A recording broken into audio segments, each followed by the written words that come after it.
Good evening and welcome to Your Money, a show that helps you make the most of your savings and investments. I'm Vivek.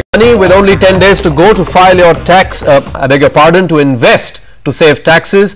You're still making last-minute investments to save tax. Today we will tell you about the best instruments to make quick investments.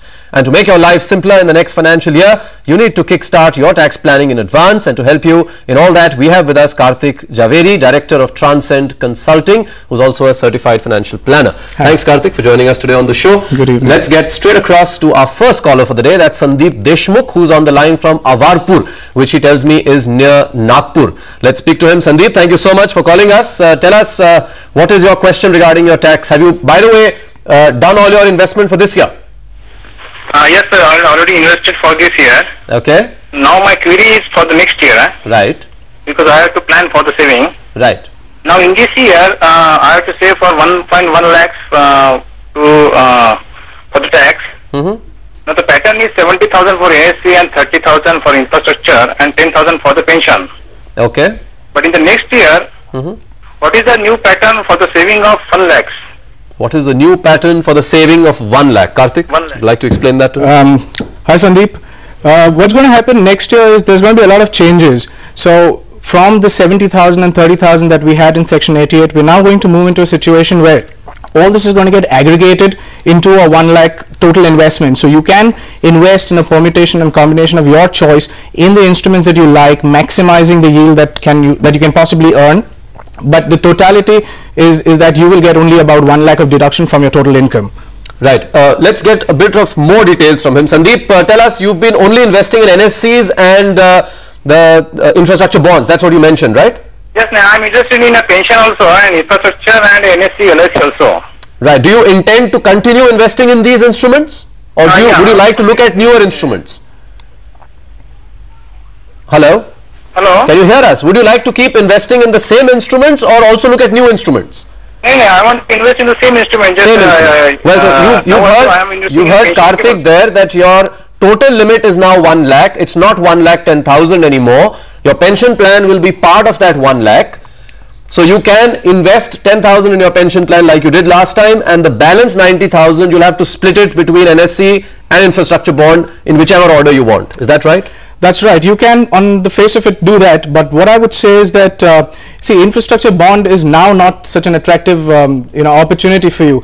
One, because it's not, you used to get Section 88 benefit on that. Now you're not going to get your Section 88 benefit. But it's still part of 80. It's still a part of 80C. But what happens is that there are alternative possibilities which are going to give you higher yields. So why not consider those opportunities? That's exactly the point I was asking. Are you open to looking at new instruments? He says not, but why don't you tell him some of these instruments? I would personally suggest don't go for an infrastructure bond. It gives you a return of about 6% or so. NSC still is a better option. However, I would also like you to consider such as unit-linked pension plans. They have the potentiality to offer good returns. One, the other is your equity-linked savings schemes.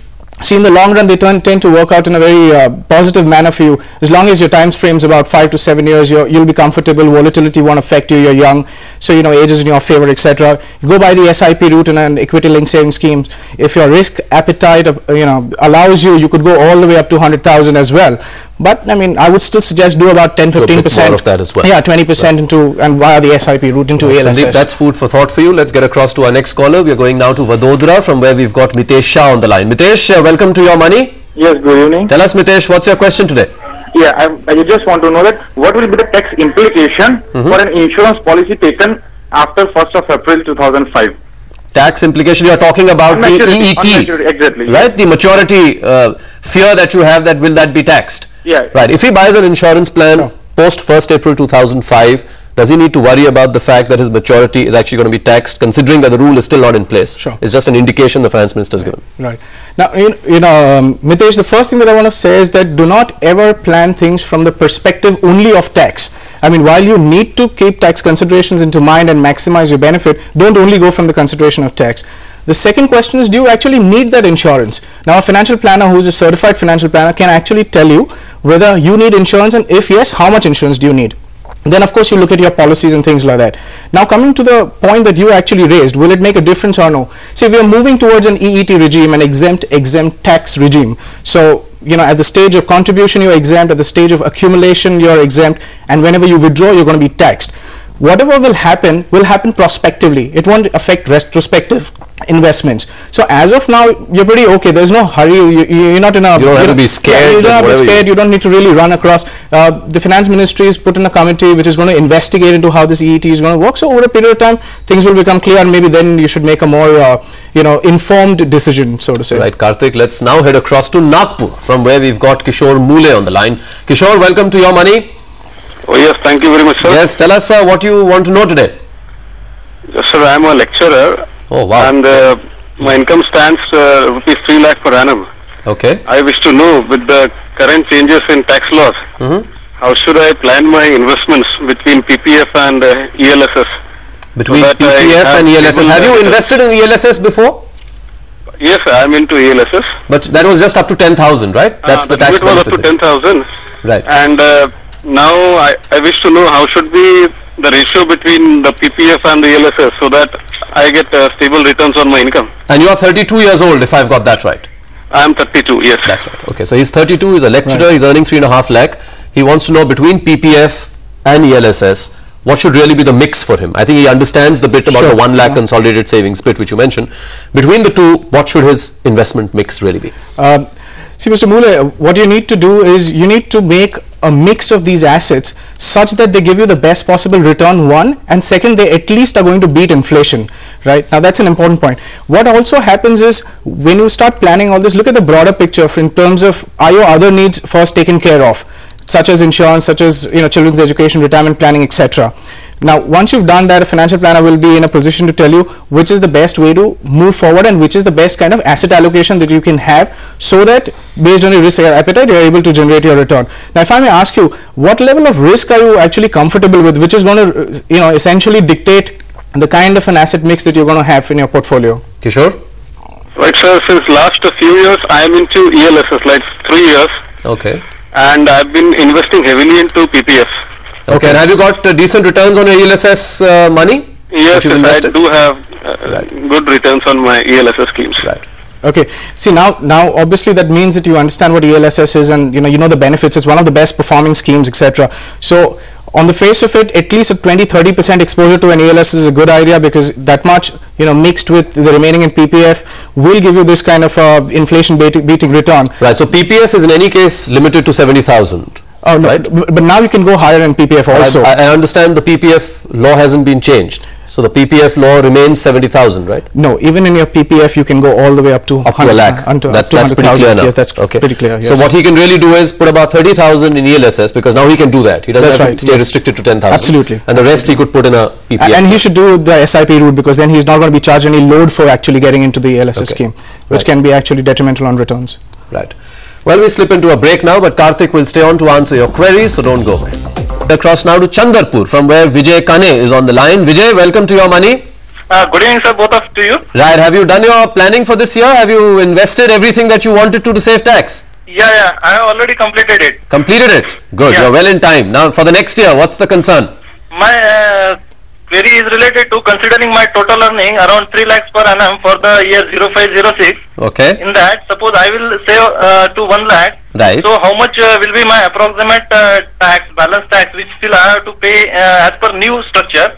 Okay. And is there anything new way where I can save my balance tax as per the new tax structure? So are you clear about the fact that the 1 lakh is now consolidated saving, which gets exempt from your income? Are you aware of that? Yeah, I am aware of it. So you are factoring that you've invested all of that 1 lakh? Yeah. Considering that, I will invest total 1 lakh, and how much it will be the balance tax for me? Okay. And is there anything more where I can further invest and save my balance tax? Karthik, very quickly, what's the way out from? Okay, if your income is about 3 lakhs, you're looking at a tax liability of about 40,800 rupees. Now the thing is, given that you're going to invest your 1 lakh into the Section 80C, what's going to happen is your tax liability is going to fall down to 15,300, which means there's a straight saving of 25,500 rupees. So that's straight away to answer your question. Of course, now the next is the matter of your choice of investment instruments. Right. Karthik, we're going to have to end this. We just run out of time. Thank you so much for joining us today. Pleasure. On Your Money. That's all we have time for in today's show. Tomorrow, we will discuss child insurance plans. Do send in your queries and keep watching Your Money, your ultimate guide to savings and investments. Thank you for watching.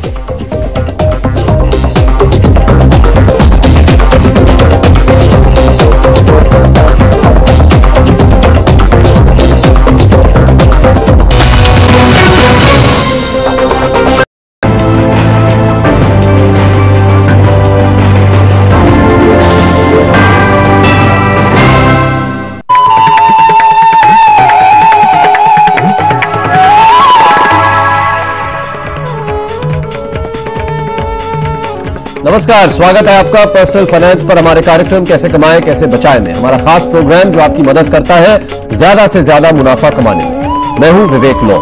कैसे बचाएं में आज transcend Consulting Private Limited के director Kartik Zaveri हमारे साथ हैं और ये आपको बताएंगे कैसे मिल सकता है 1 लाख रुपए के निवेश पर आपको ज्यादा रिटर्न। कार्तिक, स्वागत है आपका। अब जब ये एक नियम हो गया है इस साल से कि आप 1 लाख तक का डिडक्शन कर सकते हैं टैक्स लेने के लिए अपनी इनकम से, और ये जो 1 लाख है आप कहीं भी निवेश कर सकते हैं इसको, आपकी मर्जी।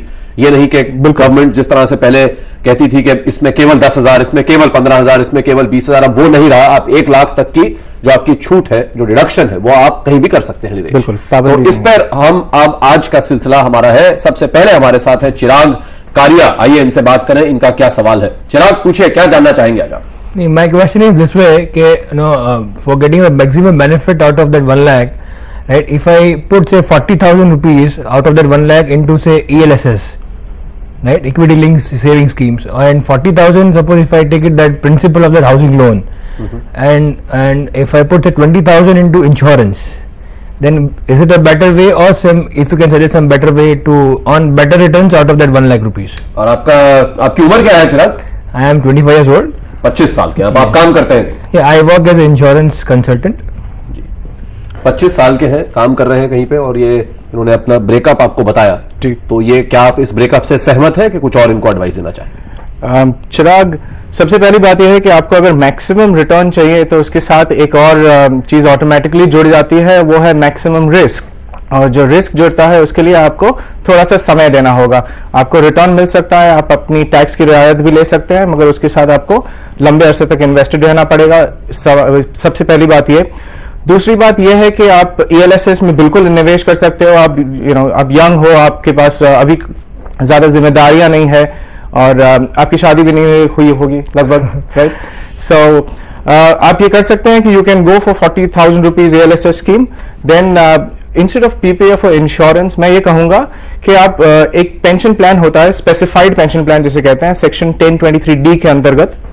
ये स्पेसिफाइड पेंशन प्लान PPF से बेहतर रिटर्न दे सकता है, और आपको टैक्स में भी सेम रियायत मिल सकती है। तो ये पेंशन प्लान कहाँ मिलते हैं, किनके होते हैं? ये pension plan mutual funds launch करते हैं, जैसे टेम्पल्टन है, UTI है, इनके हम ये म्यूचुअल बाकी जो म्यूचुअल फंड्स हैं उनसे कैसे अलग होते हैं? ये म्यूचुअल फंड्स एक स्पेसिफाइड फंड होता है जिसमें कि आप अपना पेंशन के लिए ओरिएंटेड होता है, और इसमें हम पेंशन के लिए अपना पैसा निवेश कर सकते हैं। और ये पुराने सेक्शन 88 के वही 70,000 के भी अंतर्गत था पहले। तो ये पॉसिबिलिटी भी है आज हमारे पास कि हम वहां जा सकते हैं, वहां पे 1 लाख तक भी निवेश कर सकते हैं। और क्योंकि हमें PPF या इंश्योरेंस करना है और इंश्योरेंस की अभी जिम्मेदारियां नहीं है, तो जरूरत कम है, तो ये भी हो सकता है कि ये ऑल्टरनेटिव इन्वेस्टमेंट शायद उनको और भी बेहतर होगा।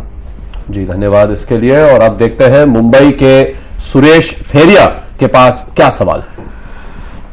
मेरा नाम सुरेश फरिया है, मैं एक बिजनेसमैन हूँ। मैं 1 लाख जो गवर्नमेंट ने टैक्स बेनिफिट के लिए फाइनेंस मिनिस्टर ने डिक्लेयर किया है, 1 लाख रुपए तक इन्वेस्ट करके टैक्स बेनिफिट ले सकते हैं, वो मैं कहाँ इन्वेस्ट करूँ, वो मेरा सवाल है। ये 35 साल के हैं, व्यापारी है, तो इनका जो पोर्टफोलियो होगा ये 1 लाख का, ये क्या करेंगे?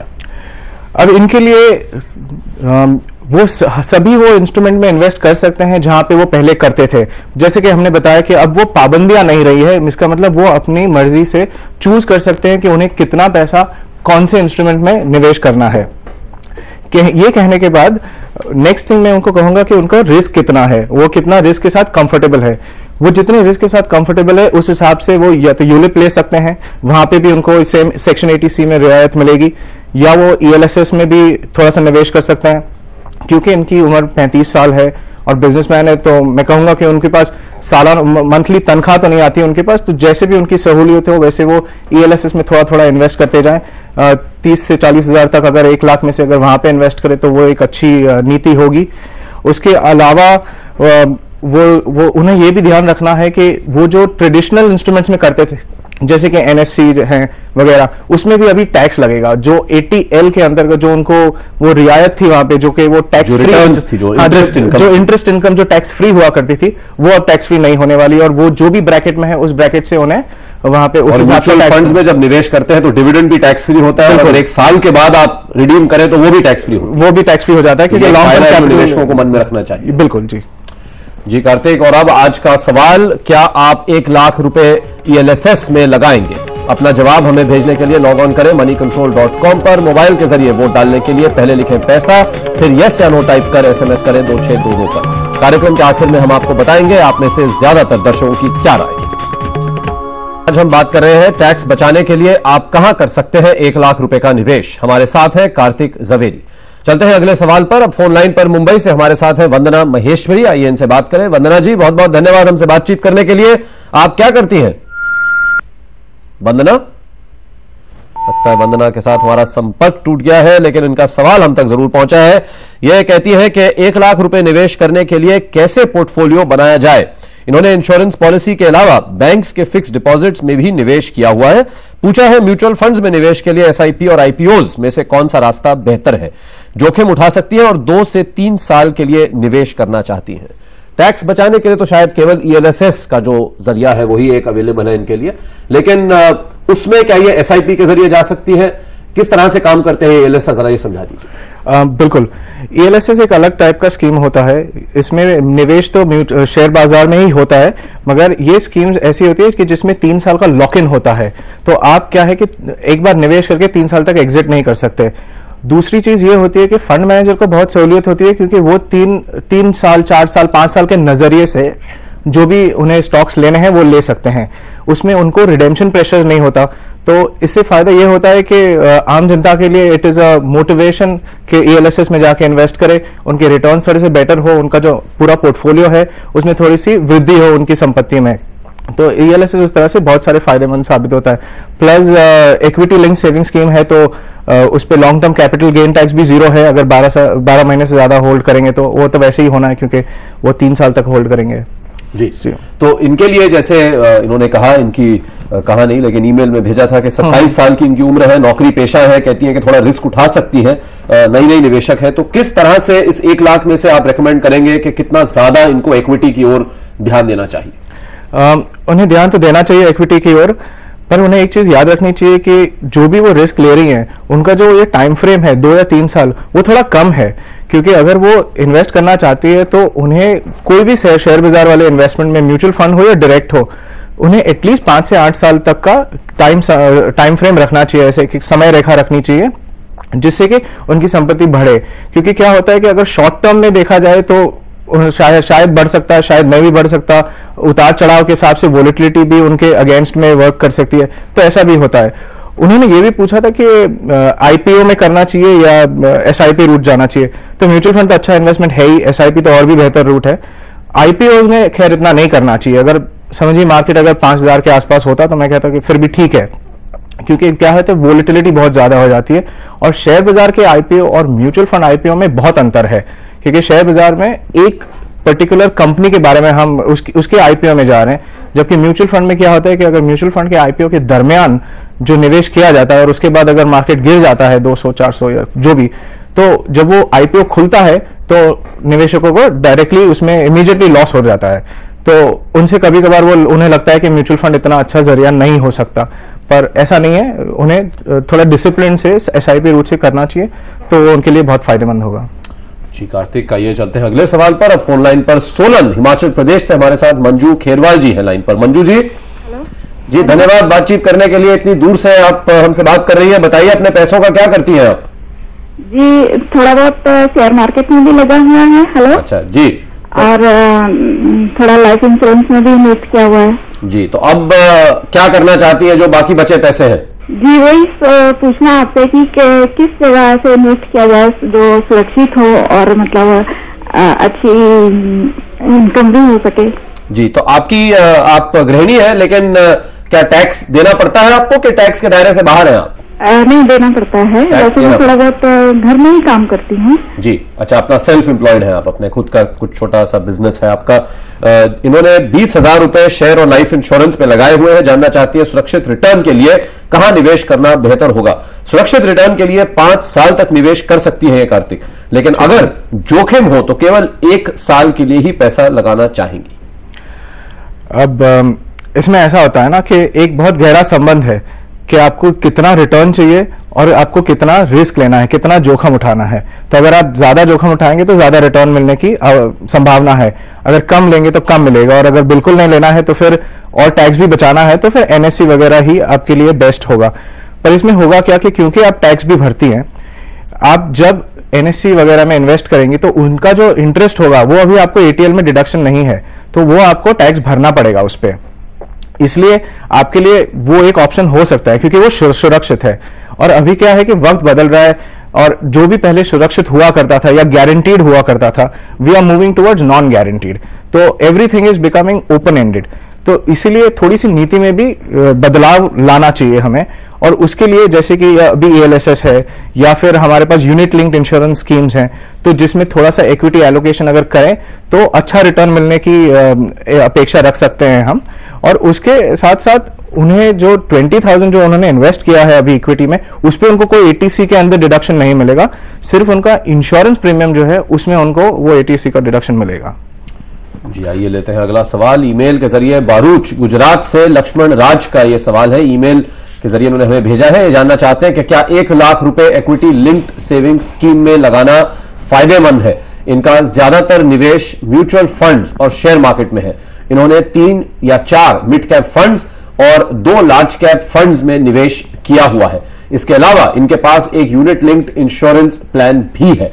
तो काफी हद तक ये स्टॉक मार्केट में बिलीव करते हैं, खुद डायरेक्ट इन्वेस्टमेंट भी है, म्यूचुअल फंड भी है, यूलिप भी है। तो इनके जैसे एक निवेशक को क्या ये 1 लाख के ELSS का फायदा उठाना चाहिए? बिल्कुल उठाना चाहिए स्ट्रेट अवे।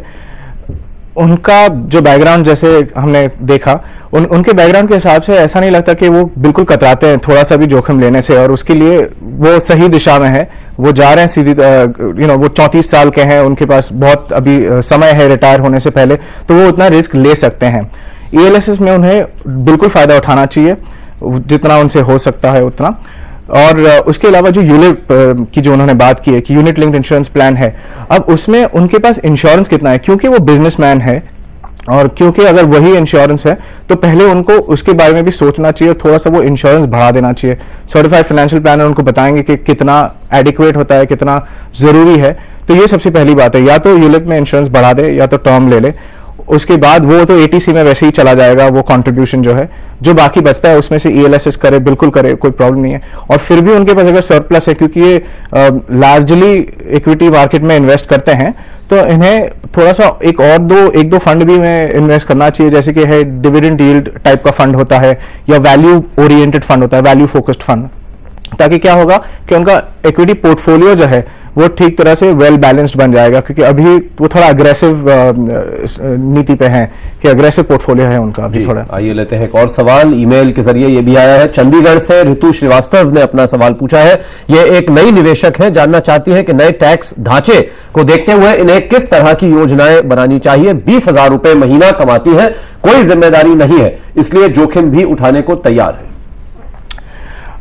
ऋतु जी को पहले तो ये करना चाहिए कि क्योंकि उनकी इनकम जो है वो 20,000 है और जिम्मेदारी नहीं है, फिर भी उनके कुछ मासिक खर्चे होंगे, तो पहले तो उन्हें उनका एक बजट बनाना है कि 20,000 में से कितना वहां पे जरूरत होगा।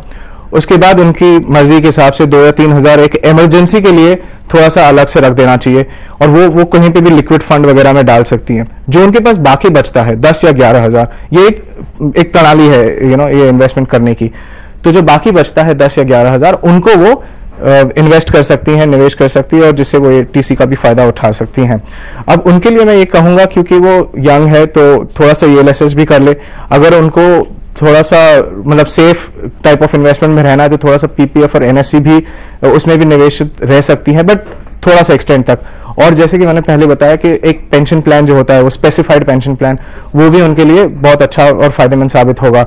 और ये पेंशन प्लान्स ऐसे हैं कि जिन्होंने काफी अच्छे रिटर्न दिए, और जैसे हमने डिस्कस किया कि उसमें टैक्स रेट भी कम होगा गोइंग फॉरवर्ड। कार्तिक, बहुत बहुत धन्यवाद आने के लिए और सवालों का जवाब देने के लिए। अब देखते हैं आज के सवाल का नतीजा। हमने आपसे पूछा था क्या आप 1 लाख रुपए ELSS में लगाएंगे, ये है नतीजा। देखिए रुझान क्या रहे हैं। 61% कहते हैं हाँ वो ELSS में लगाना चाहेंगे अपना पैसा, और केवल 39% लोग कह रहे हैं कि वो उनको ELSS में उतना भरोसा नहीं है, ये बाकी जो इंस्ट्रूमेंट्स हैं उसमें अपने पैसे लगाएंगे। कैसे कमाएं कैसे बचाएं में आज बस इतना ही। पर्सनल फाइनेंस से जुड़े अपने सवाल आप हमें भेज सकते हैं paisa@moneycontrol.com पर, या फिर केवल पैसा लिखकर SMS कर सकते हैं 2622 पर। हम आपको वापस फोन करेंगे आपके नंबर पर। देखते रहिए आवाज और देखते रहिए CNBC TV 18। नमस्कार।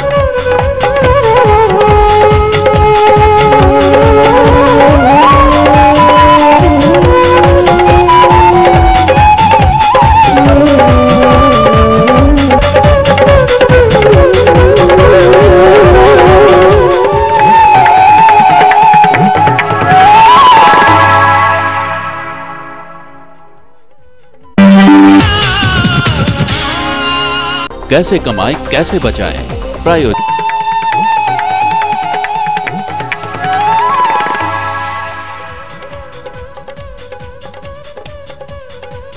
नमस्कार, स्वागत है आपका पर्सनल फाइनेंस पर हमारे कार्यक्रम कैसे कमाएं कैसे बचाएं में। हमारा खास प्रोग्राम जो आपकी मदद करता है ज्यादा से ज्यादा मुनाफा कमाने में। मैं हूं विवेक लॉ।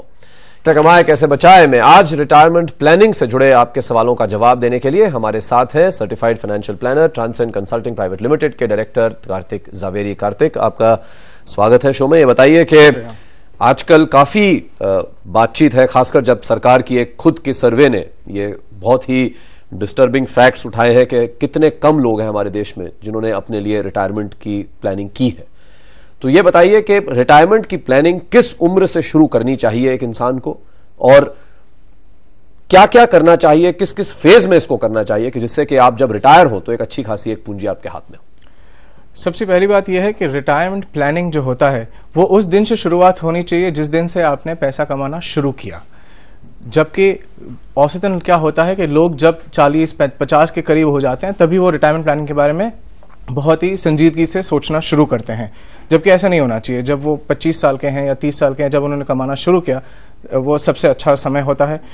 होता यह है कि वो उम्र में रिटायरमेंट में एक्चुअली कितना पैसे की ज़रूरत होगी वो कहना थोड़ा सा मुश्किल होता है।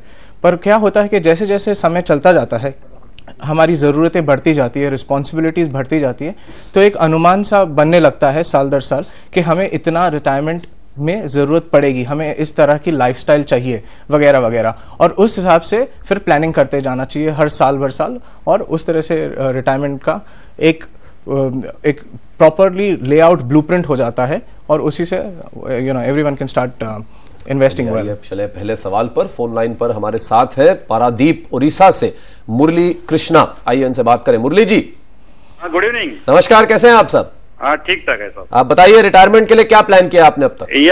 मैं तो अभी 80CCC में 10,000 रुपए हर एक साल में लास्ट 4 साल से मैं सेव कर रहा हूँ।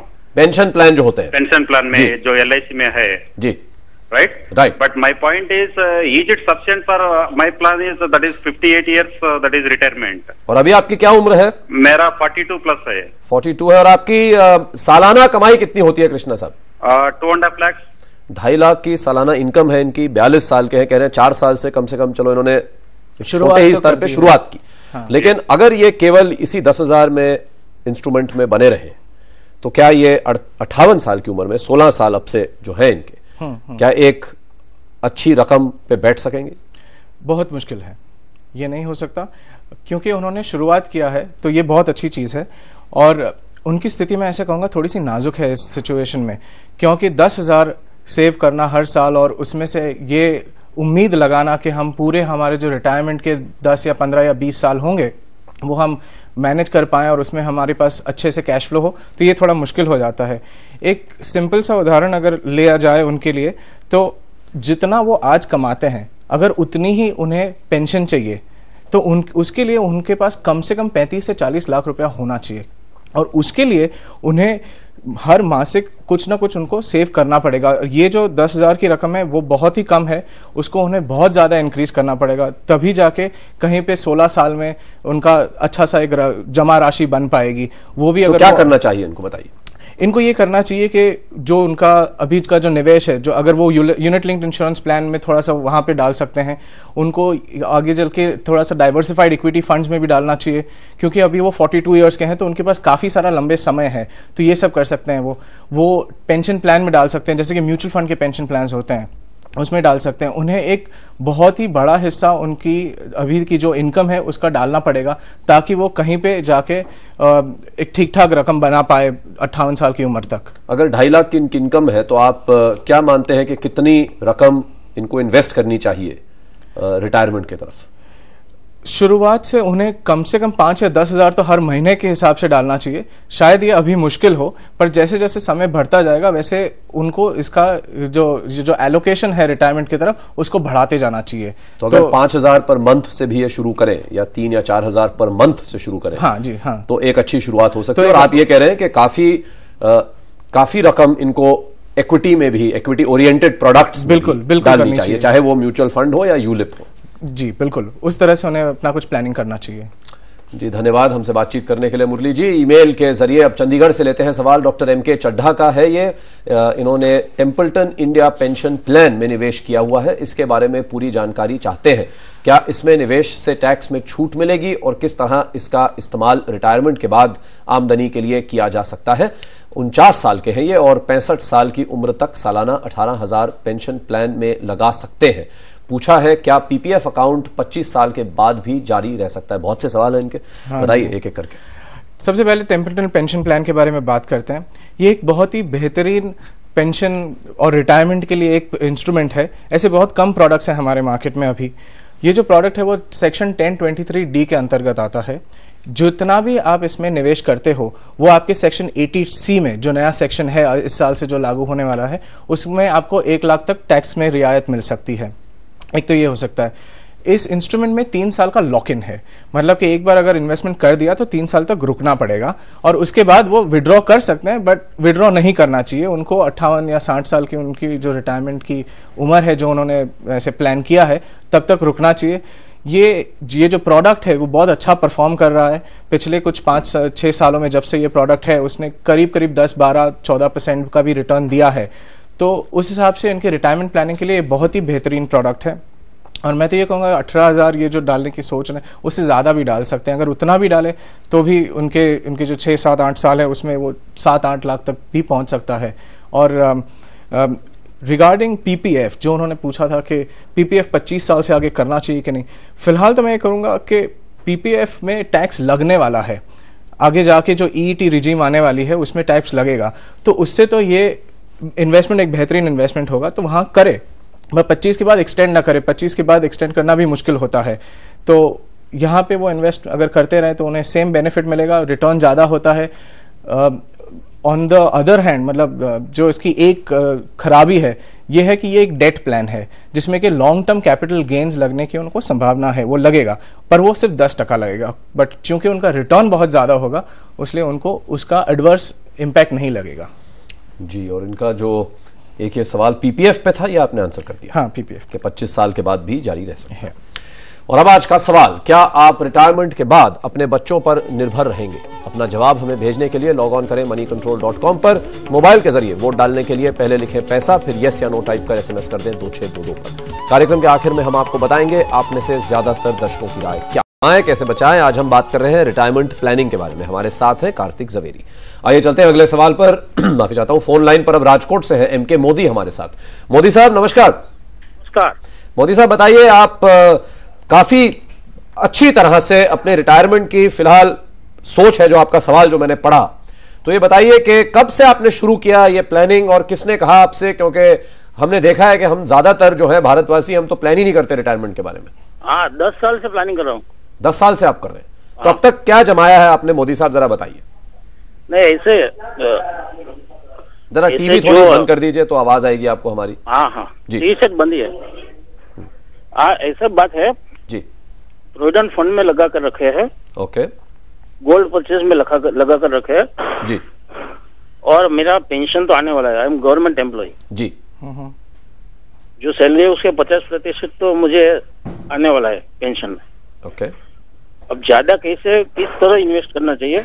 जी, आपका जो सवाल आया था हमको मैं थोड़ा पढ़ दूं। PPF में 5 लाख है, म्यूचुअल फंड्स में 50,000 रुपए है।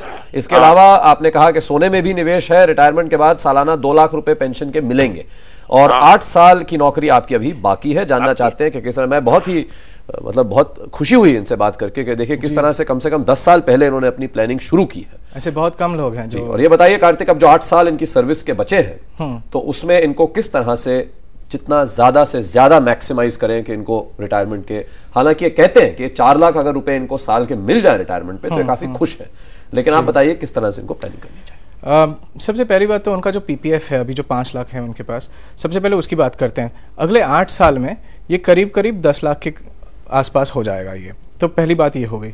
दूसरी चीज़ है कि उनको जो 4 लाख की सालाना इनकम चाहिए वो सिर्फ 1 साल के लिए ठीक है, अगले साल से उनको इन्फ्लेशन के हिसाब से थोड़ा सा ज़्यादा भी मिलना चाहिए।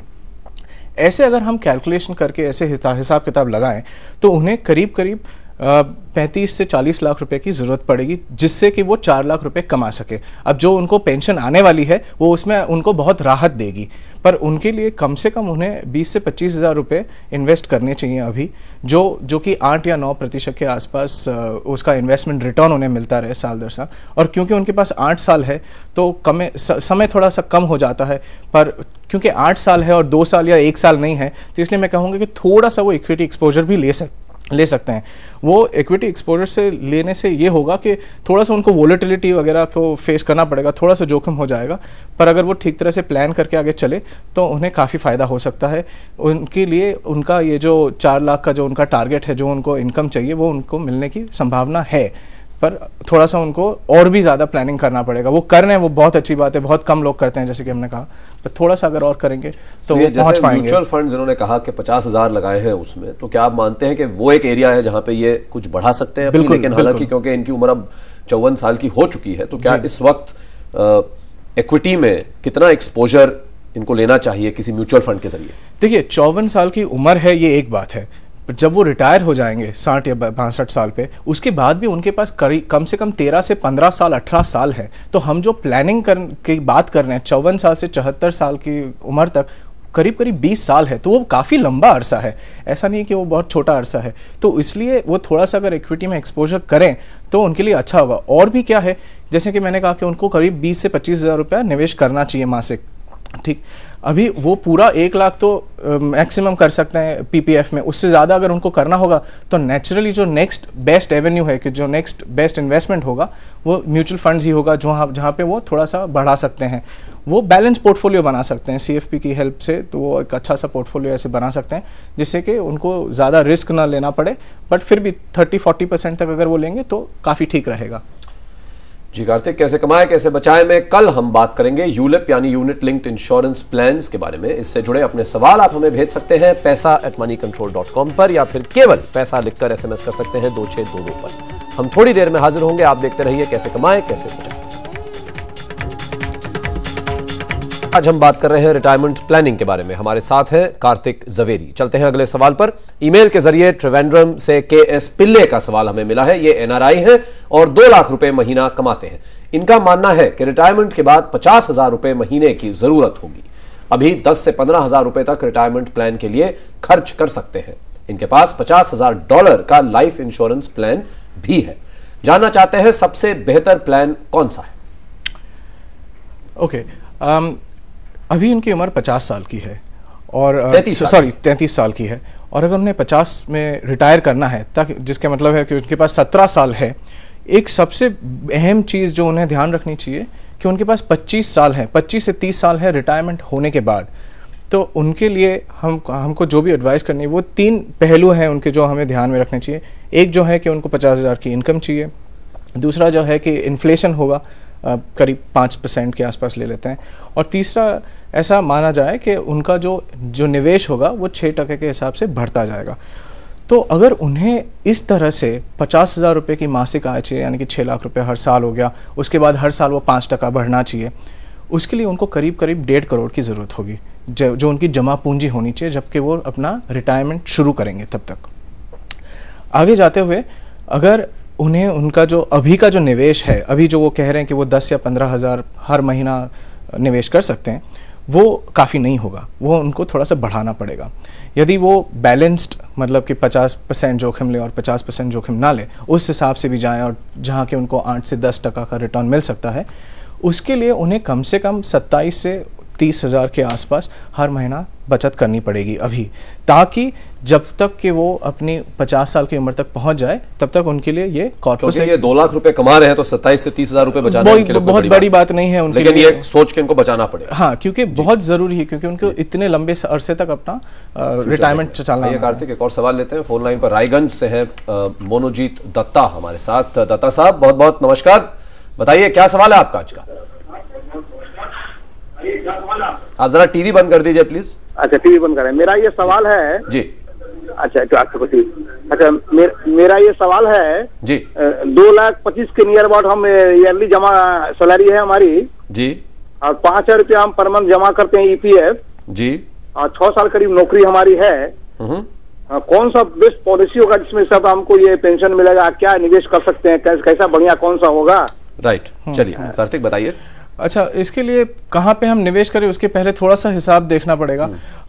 उन्हें अगर ये करना है, अगर 12,000 की उनको पेंशन चाहिए तो मेरे ख्याल से उनके लिए करीब उनके पास 21 लाख रुपया जमा होना चाहिए। जिस नीति से वो 5,000 कर रहे हैं उस नीति से अगर चलते जाए तो उनके पास करीब 9 लाख जितना पैसा बन जाएगा।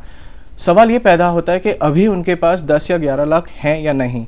अगर हैं तो उनकी नीति ठीक है और वो PPF वगैरह में निवेश कर सकते हैं। अगर नहीं है उनके पास तो जो उनके पास PPF में अभी है उन्हें वहाँ से विड्रॉ करना पड़ेगा, क्योंकि टैक्स लगेगा, और उसको फिर वो उस तरह से निवेश करें जिसमें उनको ज़्यादा रिटर्न मिलता रहे, और वैसी नीति अपनाने से उनको अपना रिटायरमेंट हो सकता है। बहुत धन्यवाद आ जाने के लिए। आइए बताएं आपको कि आज के सवाल का क्या नतीजा है। हमने आपसे पूछा था क्या आप रिटायरमेंट के बाद अपने बच्चों पर निर्भर रहेंगे।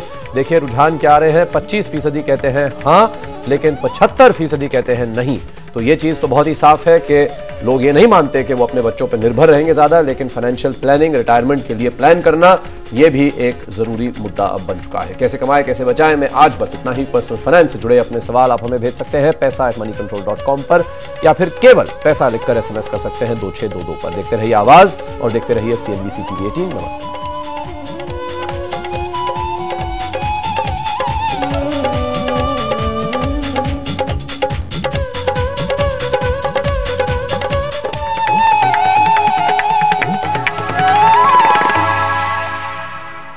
कैसे कमाएं